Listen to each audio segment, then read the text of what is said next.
Tu n'as pas mis ça sur l'autre batterie, non? Bisa wanga batterie za ka sa shi ba. Habib, mets ça bisa wanga abu. C'est branché là-bas? Et si il est branché où? Ah, ok.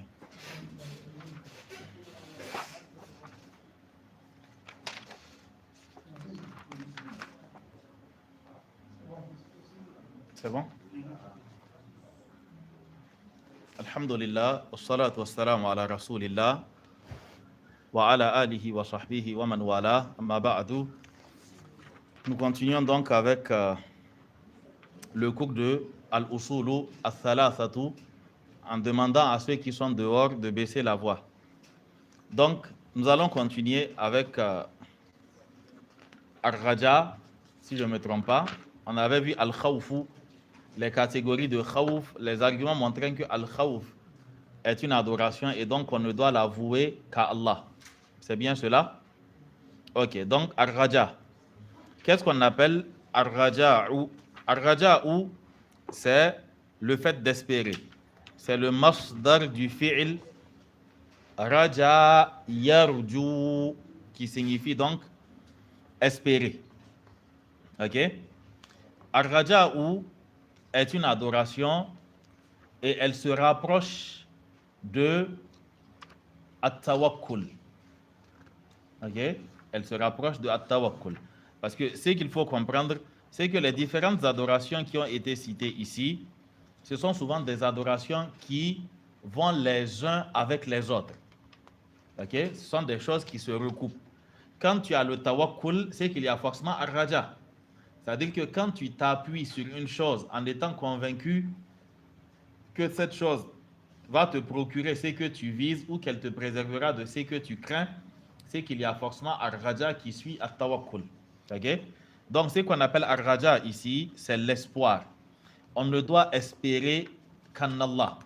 On ne doit espérer que d'Allah subhanahu wa ta'ala. Ici, nous parlons de Ar-Raja al-Mutlaq. C'est-à-dire que l'espoir à l'absolu ne doit être placé qu'en Allah.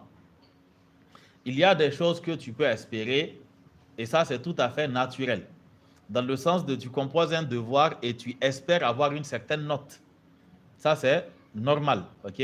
Tu espères que ton effort sera récompensé, que l'enseignant te donnera la note que tu vises. Mais ici, pourquoi est-ce qu'il a cité Ar-Raja parmi les adorations?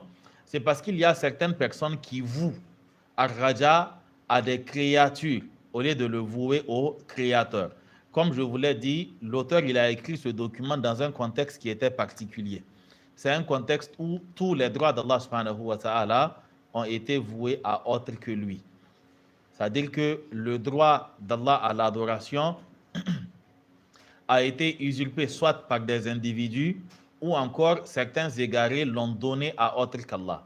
Donc, ce qui fait qu'il va s'arrêter devant une tombe ou qu'il va aller voir un cheikh ou un wali d'après lui, il va l'invoquer et il va avoir Ar-Raja en ce qui concerne ce cheikh-là. Il est convaincu que il ne peut pas espérer une chose de la part de ce cheikh-là sans pour autant l'avoir. Ok? Et je vous avais aussi expliqué que ces choses-là, souvent, ce sont des notions, okay, qui ne vont pas être cernées par quelqu'un à qui Allah a fait grâce du tawhid. C'est-à-dire que la question que tu vas te poser, mais comment quelqu'un peut aller devant un individu, l'invoquer et être convaincu qu'il aura gain de cause parce qu'il s'est adressé à un tel. Ok? Mais en réalité, ce sont des choses qui se font dans la communauté et c'est connu. Que ce soit chez les soufis ou que ce soit chez les chiites, ce sont des pratiques qui sont connues. Okay? Le fait de s'adonner au shirk sous cette forme-là, ce sont des choses qui sont versées. Donc, pour aller rapidement, il nous dit Wadalil al-Raja'i, l'argument qui montre que Ar-Raja est une adoration, Qawluhu ta'ala, c'est la parole d'Allah subhanahu wa ta'ala qui nous dit Faman kana yarju liqa'a rabbih. quiconque espère rencontrer son Seigneur. فَمَنْ كَانَ يَرْجُو لِقَاءَ رَبِّهِ. Quiconque espère rencontrer son Seigneur, donc quiconque espère la récompense de son Seigneur, quiconque espère voir son Seigneur clairement le jour de la résurrection, alors cette personne-là, فَلْيَعْمَلْ عَمَلًا صَالِحًا, alors que la personne accomplisse de bonnes actions. Ici dans le verset, on nous a cité ce que la personne désire, ou bien ce en quoi la personne espère, ou bien ce que la personne espère. Et en même temps, la cause pour l'avoir a été citée. On n'a pas dit que فَمَنْ كَانَ يَرْجُو لِقَاءَ رَبِّهِ فَسَيَلْقَاهُ. On n'a pas dit quiconque espère la rencontre de son Seigneur, alors il va le rencontrer. On a dit فَمَنْ كَانَ يَرْجُو لِقَاءَ رَبِّهِ فَلْيَعْمَلْ عَمَلًا صَالِحًا. Quiconque espère la rencontre de son Seigneur, alors فَلْيَعْمَلْ عَمَلًا صَالِحًا, qu'il accomplisse de bonnes actions. Ok? Mais son espoir n'aurait aucun sens tant qu'il s'agit d'espérer en Allah, même s'il fait de bonnes actions et qu'il associe autre chose à Allah. Ok? Il ne s'agit pas de faire les bonnes actions seulement, mais il faudrait aussi que ces bonnes actions ne soient pas souillées par le shirk.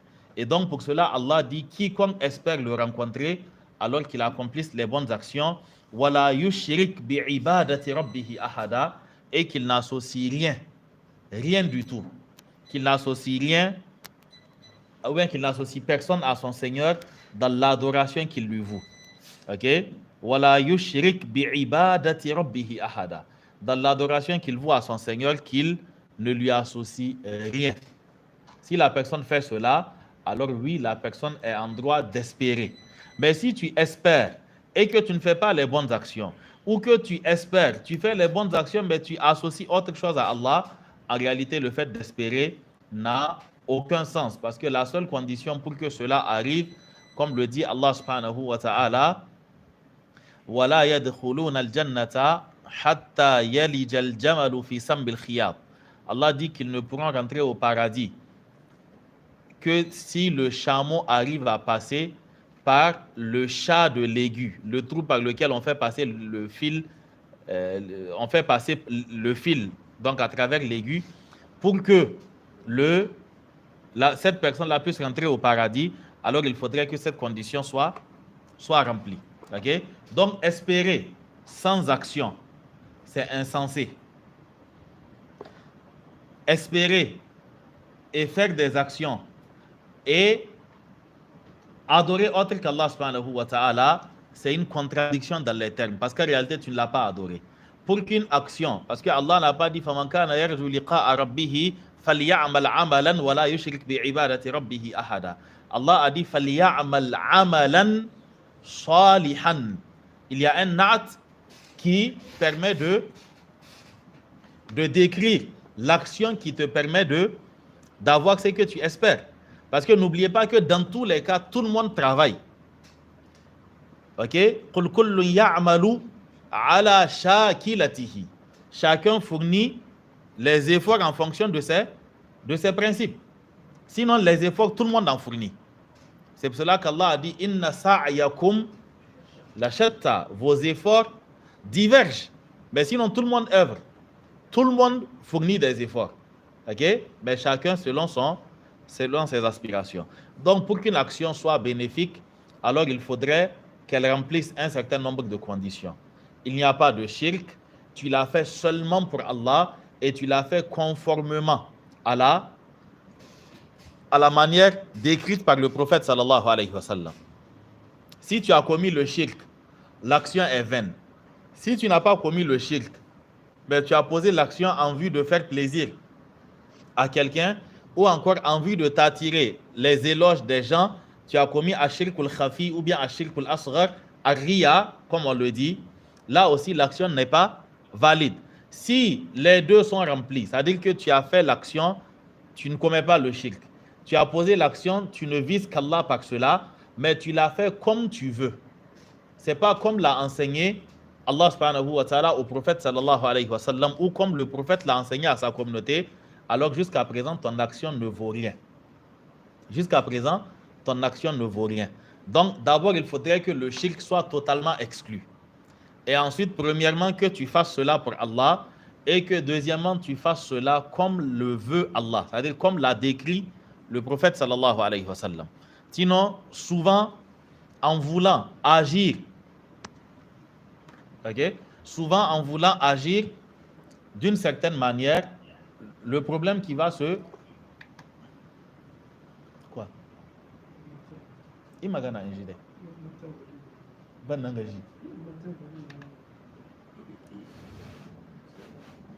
Ok? Donc, je ne sais plus ce que je disais.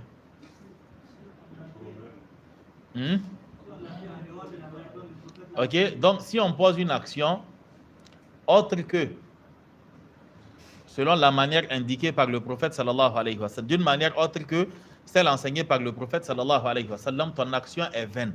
Quelle que soit sa beauté, elle est vaine. Elle ne va t'apporter aucun mérite. Et dans certains, aucune récompense. Dans certains cas même, cela va t'attirer des problèmes avec Allah. Parce que tu vas aller te justifier qui t'a mis dedans. Qui t'a demandé de faire cela. C'est-à-dire que le problème de l'innovation, ce n'est pas seulement ta fatigue. Hein. C'est qu'après, tu vas encore aller te justifier. C'est-à-dire que tu as souffert. Il n'y a pas de récompense. Et en plus, c'est un péché. Donc, ça ne t'a pas rapproché d'Allah.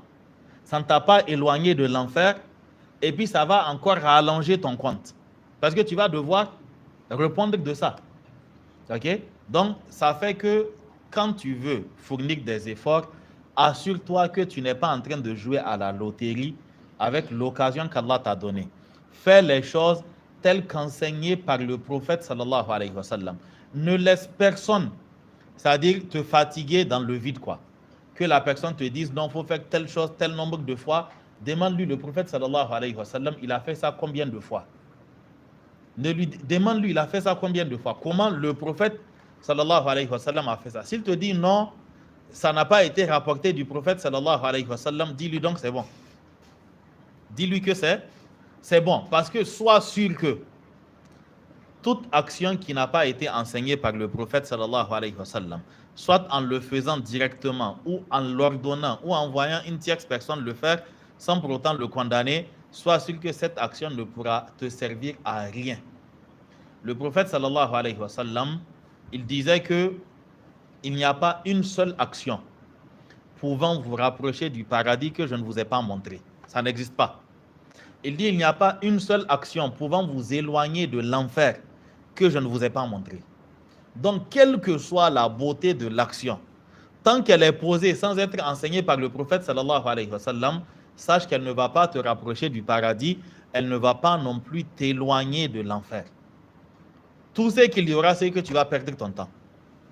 Et en fin de compte, tu vas aller demander ta récompense à qui? Qui t'a dit de faire ça? Ok? Une fois, on avait cité l'exemple des agents de la mairie. Les agents de la mairie, vous les voyez nettoyer la route. Un jour, tu prends ta pelle, tu prends ta brouette ou bien ton balai et puis tu pars, tu te joins à eux. Et puis vous balayez ensemble. Peut-être même que tu balayes plus qu'eux. À la fin du mois, quand ils vont aller toucher leur paye, toi aussi, tu te mets dans la ligne. OK? Et à la fin, tu ne vois pas ton nom. Quand tu vas aller dire que tu as travaillé, mais qu'on ne t'a pas payé, la question qui te sera posée, ouais, Saka. C'est la question qui te sera posée. C'est-à-dire, qui t'a confié cette tâche-là? Qui t'a dit d'aller faire ça? Personne ne te l'a confié. Donc, a priori, tu vas demander ta récompense à qui? Donc, ça n'a pas de sens. Si Allah ne t'a pas demandé de faire, il faut savoir que même si tu fais, lui, il ne va pas te récompenser. Pour qu'il te récompense, il faudrait qu'il te l'ordonne. Mais maintenant, c'est toi qui es parti faire ta chose, donc ça n'engage que toi. Donc, aussi bien qu'il faut fuir le shirk, il faut aussi fuir l'innovation. Parce qu'en réalité, l'innovation, c'est juste un terre-plein vers le shirk. Vous allez voir que toute personne qui excelle dans l'innovation, il y a de fortes chances qu'elle aboutisse sur le shirk. Dès que tu excelles dans l'innovation, tu vas innover jusqu'à innover maintenant au niveau des droits d'Allah subhanahu wa ta'ala. Tu vas inventer des adorations et finalement tu vas te trouver un autre objet d'adoration qu'Allah. Qu'Allah subhanahu wa ta'ala nous préserve. Le Cheikh Ibn Uthaymin dans son charh de Al-Wasitiyya, c'est ainsi qu'il a pris l'évolution de l'innovation. L'innovation a commencé par des choses banales. C'est-à-dire que ça a commencé de manière, tu prendrais ça pour de l'amusement. Et Akwana attache l'innovation a atteint carrément l'essence d'Allah. C'est-à-dire que des gens ont développé des notions concernant Allah. Ok? Tantôt dire que Allah est partout, ou que tout est Allah, ok? Ou encore dépouiller Allah de certains de ses attributs, ou inventer des attributs à Allah subhanahu wa ta'ala, et ainsi de suite. Donc ça, c'est le danger de l'innovation. C'est pour cela que Al-Barbahari, il dit, fais attention quand tu vois les gens de ton époque venir avec une action qui n'a pas de source dans la manière du prophète sallallahu alayhi wa sallam. Il dit parce que ça a toujours été le cas de l'innovation. Quand elle apparaît à ses débuts, elle est négligeable. On la néglige, on ne lui donne pas de l'importance. Mais elle finit par prendre de l'ampleur. Et finalement, elle devient une religion. Et après, il devient impossible pour celui qui s'est adonné à la chose de se retirer. C'est-à-dire que la personne ne peut plus y échapper. Et en fin de compte, ça deviendra une chose qui semblera être même une partie de la religion. Et quand tu ne t'adonneras pas à la chose, alors on dira que tu as contredit l'islam. Okay? Prenez certaines actions, Fatiha après la prière. Si ce n'est pas maintenant, avant quand on lance la salam et qu'on dit Fatiha et puis tu n'as pas levé tes mains, ou bien on dit Fatiha et puis tu es sorti de la mosquée, mais de l'instant où tu vas te lever jusqu'à sortir, c'est-à-dire le regard qui te sera lancé, toi-même tu sais que si la personne pouvait te manger cru, elle allait le faire. Tu sens que son cœur est... Voilà. C'est-à-dire que tu sens qu'il est énervé à l'extrême, quoi. Mais il est énervé pourquoi? C'est-à-dire que lui-même qui lui a dit de faire. Voici que lui maintenant il fait, et toi qui ne fais pas, c'est toi qui le vois comme étant un égaré. Donc c'est le danger de l'innovation qui est là, et c'est pour cela qu'il n'y a pas de petite innovation. Il n'y a pas de petite innovation. C'est-à-dire qu'il n'y a pas une question de dire que bon, ça va, c'est pas... Si c'est une innovation, c'est que c'est grave. Ok? Quelle que soit la petitesse, tant que c'est une innovation, sachez que c'est grave et elle n'est pas à négliger. Elle n'est aucunement à négliger parce qu'on ne sait pas ce à quoi ça va conduire. Prenez le cas du chapelet. Le chapelet n'a pas été connu par le prophète sallallahu alayhi wa sallam ni par ses compagnons. Et tout le monde sait qu'elle a été empruntée des autres communautés. Aujourd'hui, vous regardez toutes les religions passées avant l'avènement du prophète sallallahu alayhi wa sallam, le chapelet fait partie de leur rite. Ok, que vous preniez les prêtres catholiques ou bien les sœurs catholiques, ou encore que vous preniez les bouddhistes, les hindouistes, eux tous, ils ont le chapelet. Ok? On a adopté le chapelet. Certains ont dit que c'est pas grave, c'est juste utilisé pour compter. On a continué. Mais après, regardez tout ce qui s'est développé autour du chapelet comme croyance. Il était arrivé un temps où même quand tu finis ta prière, tu ne fais pas le dhikr tant que tu n'as pas de chapelet. Souvent, c'est quand ton voisin finit, tu prends son chapelet, tu fais. Ou c'est quand il finit, il te jette pour toi. Je ne sais pas si tout le monde a vu ça, mais c'était des choses qui se faisaient. Tu finis, tu attends. Si ton voisin a un chapelet, il finit, il te donne ou bien tu prends et puis tu commences à égrener aussi. Ok? Ou encore, on a développé des croyances concernant le chapelet de certains malins. On te dit que s'il te chicote avec son chapelet, c'est-à-dire s'il te chicote avec le chapelet, tu perdras la tête, quoi. Donc, il y a des croyances qui ont été développées autour même du chapelet, surtout le chapelet de malin. Ça a un pouvoir particulier. Ok? Donc, ça renvoie maintenant à autre chose, quoi. Et petit à petit, le chapelet deviendra une chose à laquelle on voue des pouvoirs surnaturels. Et c'est le cas, malheureusement, c'est ce qui est arrivé. C'est pour cela que vous avez vu que même dans le chapelet, les gens ont encore innové. Il y a plusieurs types de chapelets. Ok? Il y a plusieurs types de chapelets. Et le problème de l'innovation, c'est qu'elle inverse la balance. Ok? C'est-à-dire que l'innovation, son problème, c'est que non seulement tu vas innover, tu vas te fatiguer, Mais chaque fois, comme le dit Hassan ibn Atiyya, il dit que chaque fois que les gens innovent une chose, alors ils perdront l'équivalent dans la sunna. Si jamais on innove une pratique, quel que soit le poids de l'innovation là, sachez que l'équivalent de la sunna a été perdu. C'est-à-dire que la sunna disparaît selon l'apparition de l'innovation. Les gens ont, par exemple, innové le chapelet, ils ont délaissé le dhikr avec les doigts. Regardez dans le hadith, c'est que le prophète sallallahu alayhi wa sallam nous dit, le hadith de Abdullah ibn Amr, je pense, où le prophète sallallahu alayhi wa sallam, en parlant aux femmes, il leur dit, faites le dhikr avec les bouts de vos doigts. Il dit que فَإِنَّهُنَّ مَسْئُولَاتٌ, les bouts des doigts seront interrogés et elles vont témoigner. Le chapelet là, on va l'interroger où, et puis il va témoigner pour toi où. Tu as vu le hadith où qui te parle de le chapelet va témoigner pour toi. Mais on te dit que les bouts des doigts, tu comptes avec, les bouts des doigts vont témoigner pour toi. Quand tu utilises le chapelet, de fait, tu perds ces mérites-là. De fait, tu les perds. En plus de l'innovation, tu viens de perdre, c'est-à-dire une portion de bonne action, de récompense. Et c'est pour cela que le Cheikh Al-Albani, il disait que si le seul défaut du chapelet était le fait de faire perdre ses mérites aux gens, il était suffisant. C'est-à-dire que ce seul élément est suffisant pour qu'on dise que le chapelet est à bannir. Ce seul élément suffit. Et maintenant, les gens vont dans... Comme la technologie est avancée, maintenant les chapelets aussi, on les... c'est-à-dire, on les... Comment on dit ça? Eux aussi, on les modernise, quoi. Il y a des chapelets avec bouton. OK? Électronique, quoi. Donc, tu appuies et puis ça compte. OK? Oui, dans les applications, tu appuies sur l'écran et puis ça émet une vibration ou bien un son. Toutes ces choses-là n'ont pas de fondement. Compte avec tes doigts. Et à la base, dans la religion, on ne t'a pas demandé de tout compter. Souvent, tu fais en fonction de ta capacité. Dans tous les cas, dans les hadiths, la limite, c'est 100.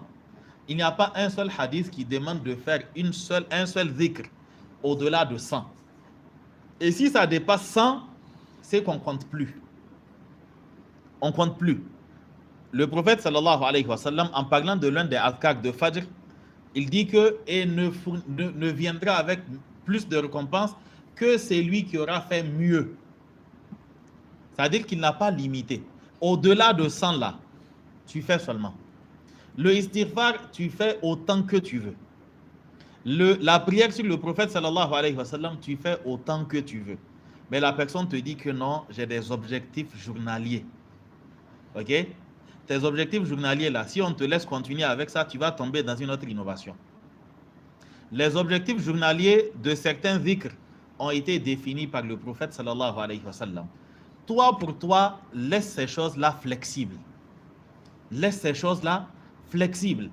Si tu as pu faire, tu fais. Si tu n'as pas pu, tu rattrapes, et ainsi de suite. Mais il ne faut pas rentrer dans une certaine logique parce que ça va créer un blocage dans ta tête. Et c'est par là-bas, Satan va rentrer, quoi. Donc, autant éviter la porte ouverte tant que le prophète sallallahu alayhi wa sallam l'a laissée ouverte. Et si le prophète sallallahu alayhi wa sallam a limité les choses par un nombre, alors tu t'en tiens au nombre. Là où il n'y a pas de nombre, tu laisses ça comme ça. Tout simplement. Okay? Donc, c'est pour cela que dans les différents versets, on ne parle pas de quantité de l'action seulement, mais on parle aussi de la qualité. On parle de la qualité. فَمَنْ كَانَ يَرْجُو لِقَاءَ رَبِّهِ فَلْيَعْمَلْ عَمَلًا صَالِحًا. OK?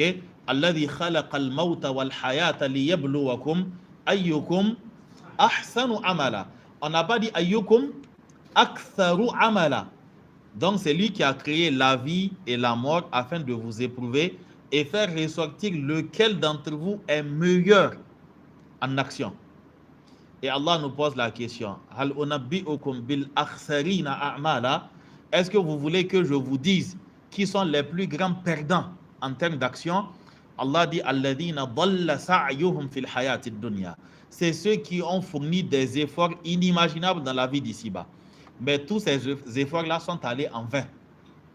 C'est-à-dire que ça leur a été d'aucune utilité. Et pire encore, c'est qu'ils ne savaient pas que ces efforts ne leur seront d'aucune utilité parce que eux, وَيَحْسَبُونَ أَنَّهُمْ يُحْسِنُونَ صُنْعًا. Parce que eux, ils pensaient être dans l'excellence au niveau de l'action. Alors qu'ils pensaient exceller, ils ne faisaient que s'éloigner davantage d'Allah subhanahu wa ta'ala et des enseignements du prophète sallallahu alayhi wa sallam. Donc, Ar-Raja'u fait partie des adorations et on ne doit espérer qu'en Allah. Et ton degré d'espérance en Allah subhanahu wa ta'ala, c'est ce qui va définir ton degré de foi en Allah. Okay? Comme nous l'avons dit, espérer, il y a l'espérance qui est naturelle, l'espoir qui est naturel. Il y a par contre l'espoir qui revient seulement dont seul est digne Allah. C'est soufis, chiites et autres. Ils s'attendent à ce que leurs wali et leurs imams les introduisent au paradis. C'est cela leur conviction. C'est en cela qu'ils espèrent. En plus d'espérer certaines choses qu'ils vont leur accorder dans la vie d'ici-bas.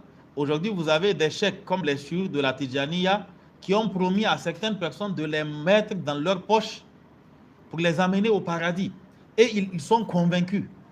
Il y a certains à qui des chouïs ont promis, des cheikhs de leur secte ont promis que quand ils seront dans la tombe et que les deux anges viendront leur poser des questions qu'ils n'auront même pas à répondre. Il y avait la vidéo d'un Tidjanite comme ça qui disait que si, pas Malakul Maut, Munkar et Nakir, s'ils sont malades, comment est-ce qu'ils peuvent demander à un Tidjanite Man Rabbuka? Il dit que si jamais il lui demande Man Rabbuka na shashi damari. Il dit que si Munkar et Nakir lui posent la question Man Rabbuka, il dit qu'il va le gifler. En tout cas, quelqu'un sera giflé s'il ne fait pas attention. Ok? Il dit qu'il va gifler. Si jamais, comment lui, un Tidjanite, on peut lui demander Man Rabbuka? Ok? Et il y a un autre qui dit que s'il lui demande Man Rabbuka, il va demander toi-même Man Rabbuka. Parce qu'eux, on ne doit pas leur poser cette question. Comment on peut leur poser Man Rabbuka? Ou bien comment est-ce que le jour de la résurrection, et ils seront là en train de souffrir en même temps que les gens, alors que eux, ils ont fait confiance à un tel chèque. Et étant donné que les Arabes disent que al-junun fununun, ils disent que la folie c'est en plusieurs facultés quoi. C'est-à-dire que comme il y a les départements, les facultés, la folie aussi c'est la même chose. Il y a des folies, tu peux les comprendre, c'est à l'image de l'être moderne quoi, ça va. Mais il y a des folies, ça s'apparente aux maths approfondies et puis à la philosophie, tu ne peux pas comprendre, ok? C'est-à-dire que pour comprendre, il faudrait que toi-même, tu arrives là-bas, quoi. Il y a un, lui, dans sa chanson, il dit ça en germain, il dit que Wallahi sekusi dirgainan, kadai amaidan zibara, walmo amaidan folara. Vous avez tous compris ce qu'il a dit. Il dit, je jure que le chèque ne va pas partir me laisser au paradis, quoi. Il faudrait qu'il me mette soit dans la poche, soit dans le sac. Mais il va partir avec moi. Toi, tu as vu un humain qui a pu porter un habit qui peut porter un humain. C'est vrai qu'il leur a dit qu'il va les faire partir en 70, avec 70 000 dans les poches, non, c'est cela. Oui, par fraude, bien sûr. Voilà. Donc, il va en mettre 70 000 dans les différentes poches et il va les amener. Et il leur dit, il y a un qui dit que, le même Ahmed Tidjan, quoi, il dit que toute personne qui va lire la Salatul Fatih et qui ne va pas rentrer au paradis, il dit que فَلْيَقْبِضْ صَاحِبَهُ عِنْدَ اللَّهِ. Si tu l'as attrapé là-bas, si on est arrivé là-bas, tu n'es pas allé au paradis, il dit d'attraper ses cols, quoi. Comment on dit ça en Kachakwa lanchi, quoi. C'est-à-dire qu'il faut l'attraper par les... Il faut l'empoigner, ok? Il dit de l'empoigner là-bas. Tu l'attrapes par le col de l'habit pour lui demander. Là-bas, tu l'as empoigné. Même s'il t'explique la raison, ou qu'est-ce qui va se passer? Qu'est-ce qui va se passer? À la limite, c'est voilà tukallimun. Ok? Ou bien la takhtasimu ladayya wa qad qaddamtu ilaykum bil wa'id. Donc tout ce qui va se passer, c'est qu'on va tous vous jeter en enfer. Si tu veux nous donner des garanties, c'est pas ces genres de garanties. La garantie, elle ne se donne pas en comment on dit ça, en aval. Tu nous donnes ça en amont. C'est-à-dire que dis-nous que le prophète sallallahu alayhi wa sallam a dit, c'est lui qui dit telle chose, il va rentrer au paradis. Et tu dis qu'à coup sûr, si la personne remplit les conditions, la personne va rentrer au paradis. Mais tu nous dis que si on ne rentre pas au paradis, de t'attraper là-bas. Quand on va t'attraper, on va revenir sur terre pour reprendre la copie. Ou bien qu'est-ce qui va se passer? Donc ce raja, il y a des hérétiques qui ont poussé leurs disciples à espérer en eux. Okay? Et malheureusement, cet espoir-là, il y a même des musulmans souvent qui se retrouvent dans cette situation quand ils partent consulter les charlatans. Quand ils partent consulter les charlatans, il a levé ses mains, il a invoqué Allah. Pour lui, Allah ne lui a pas répondu. Maintenant, on lui dit que Akwabani Malamina. Malami, tout le monde sait c'est qui. Le Malami en question, il n'a jamais enseigné Alifun Ba'un à quelqu'un. Ok? Mais Malami. Donc, on te dit qu'il y a un marabout qui est là et que lui, quand il te fait, c'est à coup sûr que ça va aboutir.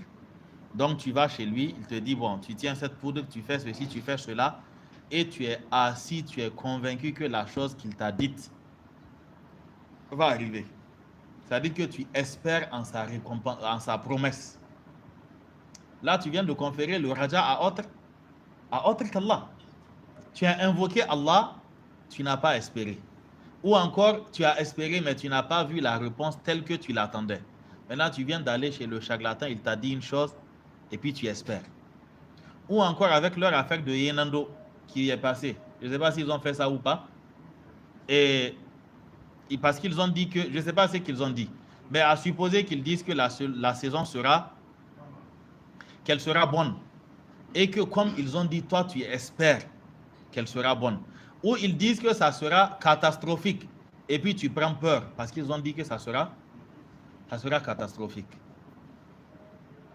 Ce qu'ils ont dit là, leur verdict qu'ils ont donné, c'est des verdicts qui sont soit. C'est-à-dire que c'est une vérité mêlée à 99 mensonges, ou encore que ce sont tout simplement des mensonges. Et dans tous les cas, ce sont des révélations sataniques. Croire en cela n'est pas différent du fait d'aller chez le charlatan, consulter et croire en ce qu'il t'a dit. Ok? Donc, l'espoir, on place cela en Allah, qu'il s'agisse des affaires de la vie d'ici-bas ou encore des affaires de l'au-delà. Tant qu'il s'agit d'une chose dont seul Allah est capable, tu ne dois espérer cela que d'Allah. L'ordre ne pourra être qu'un moyen, qu'une cause qu'Allah pourra utiliser pour te faire parvenir peut-être le bien que tu recherches. Mais l'espoir, tu dois placer ça en Allah subhanahu wa ta'ala. فَمَنْ كَانَ يَرْجُو لِقَاءَ رَبِّهِ فَلْيَعْمَلْ عَمَلًا صَالِحًا وَلَا يُشْرِكْ بِعِبَادَةِ رَبِّهِ أَحَدًا. Ensuite, il nous dit وَدَلِيلُ التَّوَكُّلِ. Ok, on va arrêter ici, Inch'Allah. Il est déjà 20h50. Non. Donc, étant donné qu'on a atteint la partie de Al-Wajiz qu'on voulait, la séance prochaine, Inch'Allah, le gros du temps sera consacré à Al-Usulu Al-Thalathatu bi'iznillahi ta'ala, afin qu'on puisse dépasser le chapitre des différentes adorations ainsi que les preuves donc de ces adorations. Donc comme ça nous pourrons entamer Al-Aslu Al-Thani bi'iznillahi ta'ala, parce que juste après ces adorations qu'il est en train de nous citer, on va entamer Al-Aslu Al-Thani, qui est Ma'rifatu din l'Islam, le fait que la personne connaisse la religion. C'est quoi exactement l'islam? Et le troisième fondement sera donc Ma'rifatu Nabiyyihi, le fait de connaître le prophète sallallahu alayhi wa sallam. Naam. سبحانك اللهم وبحمدك أشهد أن لا إله إلا أنت أستغفرك وأتوب إليك وصلى الله على نبينا محمد وعلى آله وصحبه وسلم والسلام عليكم ورحمة الله وبركاته.